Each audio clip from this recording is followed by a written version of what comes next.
Espíritu Santo y partícipes de su santidad.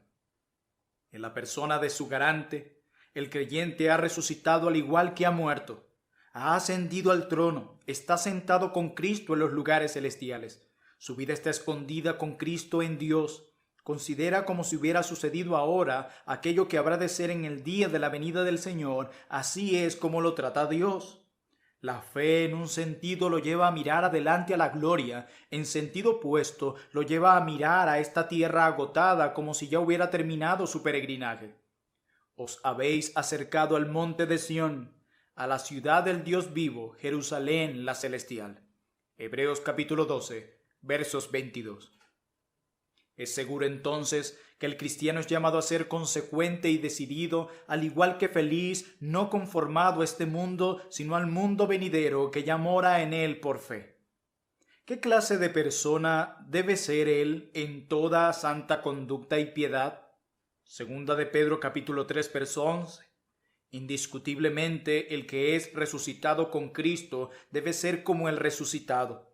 Se espera que sea manso y humilde, dócil y cariñoso, amable y solícito, generoso, que no se enoje fácilmente por provocaciones ni se ofenda fácilmente, transparente y honesto. Por otro lado, no es egoísta, ni intolerante, ni codicioso, no es vanidoso, ni mundano, ni renuente a ser enseñado. El cristiano auténtico es sano, no es débil, frágil ni sentimental. Pero por otro lado, no es duro, mezquino, antipático ni desagradable. No queremos solo una teología excelsa y erudita. Queremos que esa teología sea llevada a la práctica en la vida, hecha carne noblemente en el quehacer diario. Cuanto más elevada sea la teología, más distinguida y noble será la vida que resulta de ella. Debe conferir firmeza y sencillez al carácter y la conducta del cristiano, dignidad genuina sin orgullo, dureza ni frialdad, verdadera fuerza de voluntad sin terquedad, caprichos ni inconstancias. Cuanto más elevada es la doctrina, más debiera conectarnos con la mente de Dios, la cual es la verdad, y con la voluntad de Dios, la cual es la ley. Valoramos las elevadas enseñanzas de las epístolas, pero no por eso damos menos valor a la ley y los profetas. Escuchamos la doctrina apostólica y aprendemos a decir: con Cristo estoy juntamente crucificado, y ya no vivo yo, mas vive Cristo en mí. Gálatas capítulo 2, versículo 20. Pero no por eso rechazamos los preceptos apostólicos como si fueran inferiores. Desechando la mentira, hablad verdad cada uno con su prójimo. Efesios capítulo 4, verso 25. El que hurtaba, no hurte más. Efesios 4, 28. Quítese de vosotros toda amargura, enojo, ira, gritería y maledicencia y toda malicia. Efesios 4, 31. Inmundicia o avaricia ni aun se nombre entre vosotros, ni palabras deshonestas, ni necedades, ni truhanerías. Efesios 5, 4. Dejad también vosotros todas estas cosas: ira, enojo, malicia, blasfemias, palabras deshonestas de vuestra boca. Colosenses 3:8. No mintáis los unos a los otros, habiéndoos despojados del viejo hombre con sus hechos. Colosenses 3:9. Estos son los mandamientos del Espíritu Santo y son la ley, tan cierto como lo que fue proclamado en Horeb entre el fuego y las tinieblas. La verdadera cuestión con nosotros no es si obedeceremos esta o aquella ley, sino cualquier ley en absoluto. Si la obediencia a la ley apostólica no es legalismo, tampoco lo es la obediencia a la ley moral. La vida auténtica entonces no es una vida contra la ley, ni una vida sin ley, ni una vida por sobre la ley. Es una vida en la cual la ley encuentra su desarrollo más pleno y perfecto. Así fue en el caso de Jesús, y así debe ser en nosotros hasta que nos parezcamos más a Él en espíritu y en nuestro diario andar. Es una vida completamente responsable, recta, honorable. Responsable en las cosas pequeñas como en las grandes, en los negocios, en tener orden en nuestro hogar, en administrar bien nuestro tiempo y nuestro dinero, en cumplir los compromisos, en cumplir las promesas, los deberes, en ser testigos de Cristo, en no conformarnos al mundo. El hombre que sabe que ha resucitado con Cristo y ha puesto su mira en las cosas de arriba, será un hombre justo, digno de confianza, sincero, generoso y veraz. Agrega a su fe virtud, a la virtud conocimiento, al conocimiento dominio propio, al dominio propio paciencia, a la paciencia piedad y a la piedad afecto fraternal y al afecto fraternal amor. Así lo declara la segunda carta del apóstol Pedro, capítulo 1, versículos 5 al 7. No querrás ser ocioso ni sin fruto, como lo declara segunda carta de Pedro, capítulo 1, verso 8. Todo lo que es verdadero, todo lo honesto, todo lo justo, todo lo puro, todo lo amable, todo lo que es de buen nombre, Filipenses 4:8, en estas cosas pensará y éstas hará. Porque existe el peligro de caer en un cristianismo afeminado y pusilánime en busca de una teología elevada y etérea. El cristianismo nació para la tenacidad, no es una planta exótica. En cambio, sí es fuerte, reforzado por los embates del viento, no languido, ni infantil ni cobarde. El cristiano camina con paso firme y cuerpo erguido. Es amable pero firme, es gentil pero honesto, es tranquilo pero no superficial, servicial pero no tonto, decidido pero no grosero. No teme argumentar con palabras firmes de condenación contra el error ni levantar su voz contra el mal circundante con el pretexto de que él no es de este mundo. No rehúye reprender honestamente a alguien por temor de que lo juzguen de mostrar un espíritu no cristiano. Al pecado lo llama pecado, en quien quiera que se encuentre, y prefiere correr el riesgo de ser acusado de actuar con un mal espíritu que no cumplir con un deber explícito. Tanto la religión del Antiguo Testamento como la del Nuevo se caracterizan por sus testimonios fervientes y francos contra la maldad. Decir cosas suaves, en tal caso, puede ser sentimentalismo, pero no es cristianismo. Es una traición a la causa de la verdad y la justicia. Si alguien hay que debería ser franco, varonil, honesto, animoso, no digo brusco ni grosero, porque el cristiano tiene que ser cortés y respetuoso. Es aquel que sabe por experiencia que el Señor es clemente, anticipando la venida del día del Señor. Sabe que el amor cubre multitud de pecados, pero no llama bueno a lo malo porque un hombre bueno lo haya cometido. No justifica las inconsistencias porque el hermano inconsistente tenga buena reputación y un espíritu ferviente. Lo torcido y lo mundano sigue siendo torcido y mundano, aunque lo practique alguien que parezca haber alcanzado la cumbre de la espiritualidad. Muchos de nosotros no hemos madurado en la vida cristiana. Vosotros corríais bien. ¿Quién os estorbó para no obedecer a la verdad? Gálatas 5:7. Ha sido una obra que se inició bien, pero dejada sin terminar. Una batalla emprendida con valentía, pero librada a medias. Un libro en que se escribió el prefacio y nada más. ¿Acaso no deshonra esto a Cristo? ¿No representa esto mal a su evangelio?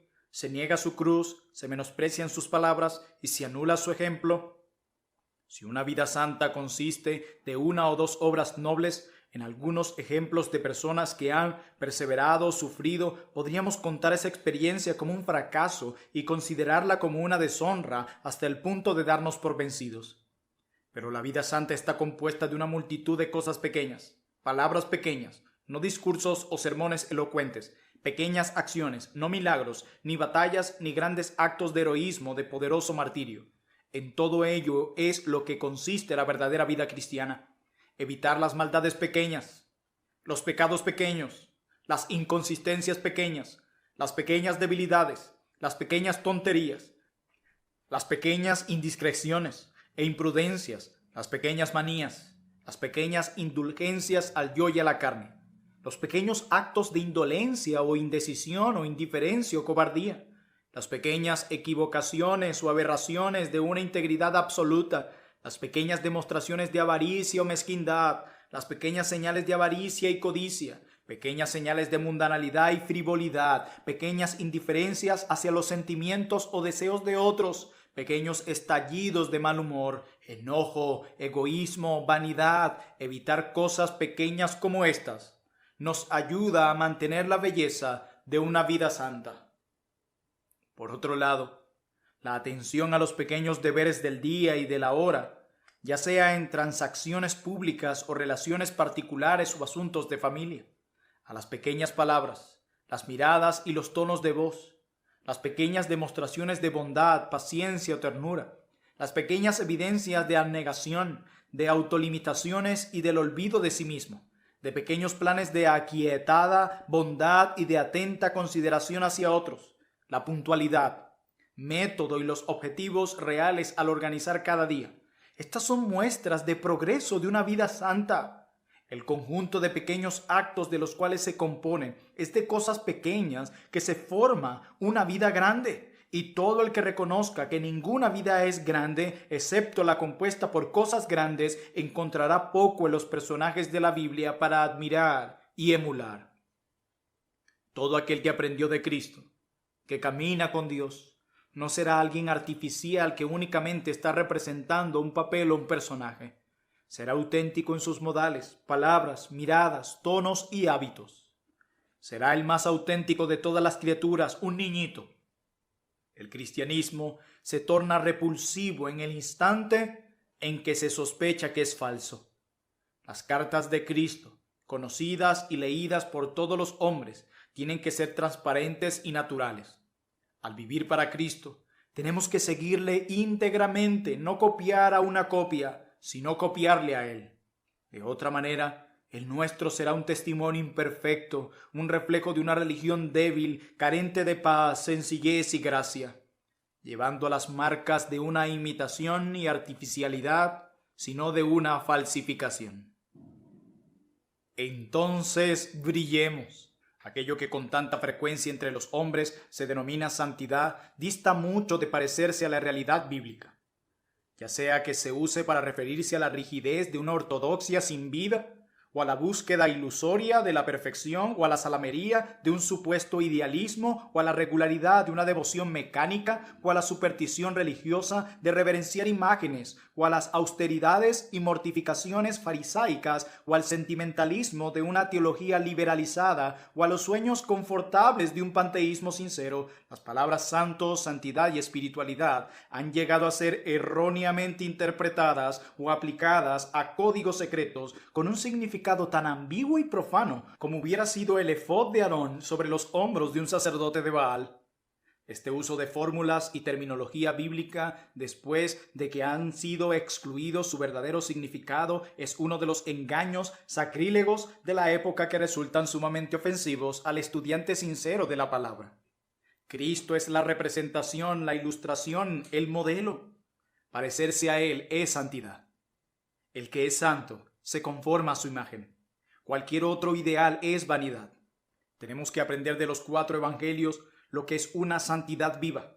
Para ver una exposición doctrinal sobre ella, tenemos que ir a las epístolas. De allí aprendemos lo que es y no lo que es. Permaneced en mí, declara Juan 15:4. Aprended de mí, Mateo 11:29. Sígueme, Mateo 4:19, capítulo 16:24 y Juan capítulo 12, verso 26. Son expresiones que instauran el contenido y el resumen del libro de estatutos cristianos que constituye el verdadero directorio y guía de la búsqueda de santidad. En los evangelios encontramos, número 1, la vida. Permaneced en mí. Del príncipe de la vida recibimos la vida nueva, también de su muerte y sepultura, porque fuimos plantados juntamente con él en la semejanza de su muerte, así también lo seremos en la de su resurrección. Romanos 6:5. Hemos muerto y nuestra vida está escondida con Cristo en Dios. Colosenses 3:3. Por lo tanto, para que vivamos para la justicia, como lo declara 1 de Pedro 2:24, vivimos, pero ya no nosotros, mas Cristo vive en nosotros, como lo declara Pablo en Gálatas 2:20. Acudimos a Él para obtener vida, o más bien, primero viene Él a nosotros con vida. Nosotros lo asimos a Él, o más bien somos asidos por Cristo Jesús. Y permanecer en Él es una continuación del acto inicial de haber venido. Luego corresponde crecer, haciendo durante toda nuestra vida lo que hicimos en un principio.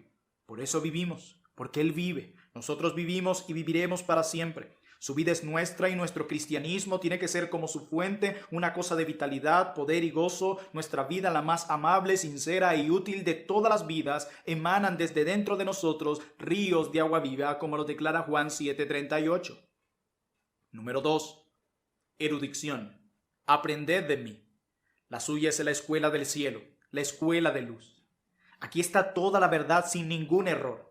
El tutor es tan perfecto, así como manso y humilde. Es el maestro y a la vez la lección. Su capacitación, disciplina y sabiduría son perfectas. No hay ninguna falla, ningún fracaso, nada incompleto en la educación que él imparte. Enseña a conocer, amar, actuar, perseverar, regocijarse. También a estar triste, a tener abundancia y a padecer necesidad. El alcance de erudición de sus discípulos se puede medir solo por sus riquezas divinas, sus tesoros de la sabiduría y del conocimiento. La finalidad de su instrucción y disciplina es hacer hombres santos conformados a su imagen e imitadores de su perfección celestial. Número 3. La senda. Sígueme. No es solo una vida a la cual somos llamados a un caminar, un transitar de aquí para allá, como implica el griego. No es sentarse solos ni disfrutar privadamente de la religión, sino caminar un caminar en que somos visibles por todos los costados, un caminar que atrae la mirada de muchos, un caminar en que llegamos a hacer espectáculo al cielo, la tierra y al infierno. No es un descanso inmóvil, ni aislarnos de nuestros prójimos, sino andar en medio de ellos, estar en contacto con amigos y enemigos, un ir de aquí para allá por los caminos y vallados del mundo, así como fue el maestro debe ser el siervo. Camino a la cruz, miró a su alrededor y dijo: si alguno me sirve, sígame. Juan capítulo 12, verso 26. Caminó al trono, después de haber pasado por la cruz, dijo lo mismo, según Juan capítulo 21, verso 22. Hemos de seguirle a la cruz y perseguir la corona. Es un camino hacia las dos. Aquel que anhela ser santo tiene que ser como Cristo, y el que quiere ser como Cristo tiene que ser lleno del Espíritu. Así lo declara Efesios capítulo 5, versículo 18. El que quiere tener la mente de Cristo debe tener la misma unción que él tuvo, el mismo Espíritu que habita y obra en él, el Espíritu de adopción, de vida, fe, verdad, libertad, fortaleza y gozo santo. Es a través del poderoso dador de vida que nos revive. Es a través de la santificación por el Espíritu que somos santificados. Él realiza su obra en calidad de huésped. No obra sin que el Espíritu esté morando en el alma, ni mora el Espíritu en el alma sin que obre. No ejerce una mera influencia como la de la música en el alma que sufre, a menos que entre y more en ella primero. De manera que, siendo llenos de su compañía, al igual que impregnados por su poder, somos totalmente transformados.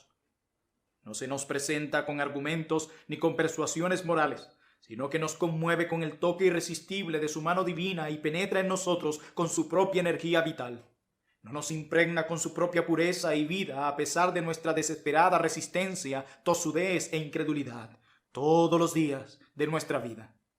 El que quiere ser como Cristo tiene que estudiarlo. No nos podemos hacer santos a nosotros mismos por medio de esforzarnos por serlo, así como no podemos forzarnos a creer y amar con la simple energía del esfuerzo. No hay fuerza que pueda efectuarlo. Los hombres procuran ser santos y fracasan. No pueden tener santidad por su simple fuerza de voluntad. Deben concentrarse en el objeto sagrado para poder ser cambiados a su imagen de gloria en gloria, como lo declara segunda carta de Pablo a los Corintios, capítulo 3, verso 18. Deben contar con un ser santo como su mejor amigo. La comunión íntima con Jesús, como la que tenía Juan, es lo único que hará que nos asemejemos al discípulo o al maestro. El que quiera ser santo tiene que empaparse de la palabra, tiene que disfrutar del sol que irradia a cada página de la revelación. Es por medio de la verdad que somos santificados, así lo declara Juan 17:17. Exponiendo constantemente nuestras almas a esta luz, llegamos a ser más a fondo hijos de luz. Es la espada del Espíritu bien afilada con la que nos abrimos paso entre las miles de hostilidades. Es la vara de Moisés por la que dividimos el mar rojo, vencemos a Amalek y hacemos brotar agua de la roca. ¡Qué impiedad! ¿Qué enemigo dentro o fuera hay que pueda vencer esta palabra gloriosa e invencible? El objetivo de Satanás en la actualidad es socavar esa palabra y desacreditar su perfección. Entonces, magnifiquémosla y usémosla constantemente. Es, por cierto, solo un fragmento del lenguaje humano, compuesto de letras y sílabas humanas, pero está dotada de una virtud sobrehumana. La vara en la mano de Moisés, ¿qué era? Una pieza de madera común. No obstante, partió el mar rojo por la mitad. Esa serpiente en el poste, ¿qué era? Un poco de bronce. Sin embargo, curó a miles. ¿Por qué? Porque esa madera y ese bronce estaban conectados con la omnipotencia y eran conductores de la electricidad celestial.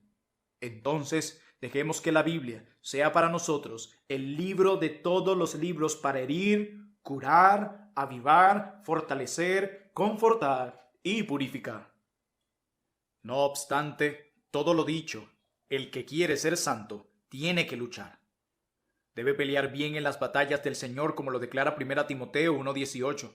Pelear la buena batalla, como lo declara 1 Timoteo 6:12. Pero no con armas carnales, como lo declara 2 Corintios 10:4. Debe pelear de rodillas, siendo sobrio y velando en oración, como lo declara primera carta del apóstol Pedro, capítulo 4, verso 7. Tiene que lidiar con principados y poderes, ser fuerte en el Señor y en el poder de su fuerza, habiendo tomado toda la armadura de Dios, ceñido los lomos con la verdad, vestido con la coraza de justicia, el escudo, el yelmo y la espada, como lo declara Efesios capítulo 6, versos 13 al 17. Esta batalla no es de los fuertes, sino para los débiles. Se pelea en debilidad y la victoria es de los que carecen de fuerza, porque este conflicto no es algo que le sucede a todos, sino a los que confiamos en la victoria desde el principio, sabiendo que somos vencedores por medio de aquel que nos amó y alentó con la recompensa septuple. Al que venciere le daré a comer del árbol de la vida, el cual está en medio del paraíso de Dios, como lo declara Apocalipsis capítulo 2, verso 7. Aunque enfrentamos la hostilidad de los demonios en nuestro diario caminar y enfrentamos lucha terrenal, contamos con la ayuda de los ángeles, que no son más que espíritus al servicio de Dios y son enviados para ayudar a los que recibirán la salvación, al igual que con el poder del Espíritu Santo. Efesios capítulo 1, versículo 13. El que quiere ser santo tiene que velar. Pero tú vela en todo. 2 Timoteo 4:5. Velad, estad firmes en la fe, portaos varonilmente y esforzaos. 1 Corintios 16:13. Los hijos de las tinieblas duermen o tropiezan en la oscuridad. En cambio, nosotros que somos del día, seamos sobrios para que no nos venzan las tentaciones y caigamos en las artimañas del diablo o las seducciones de este mundo licencioso. Bienaventurado el que vela, Apocalipsis 16:15.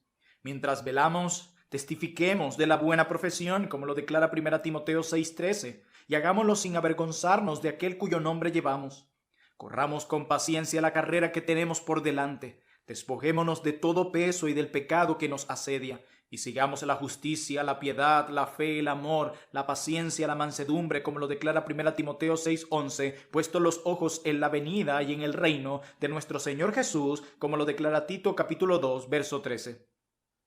El que quiere ser santo tiene que entender su responsabilidad de serlo.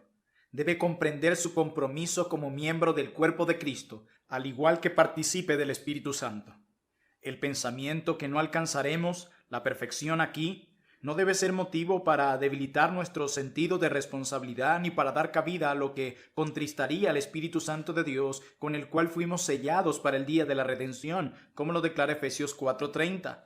No, porque la posesión personal de esa plenitud, hasta donde vasijas como nosotros pueden contenerla, es responsabilidad de cada santo. Somos santificados por la sangre, a fin de que seamos santificados por el Espíritu Santo, guiados por el Espíritu Santo.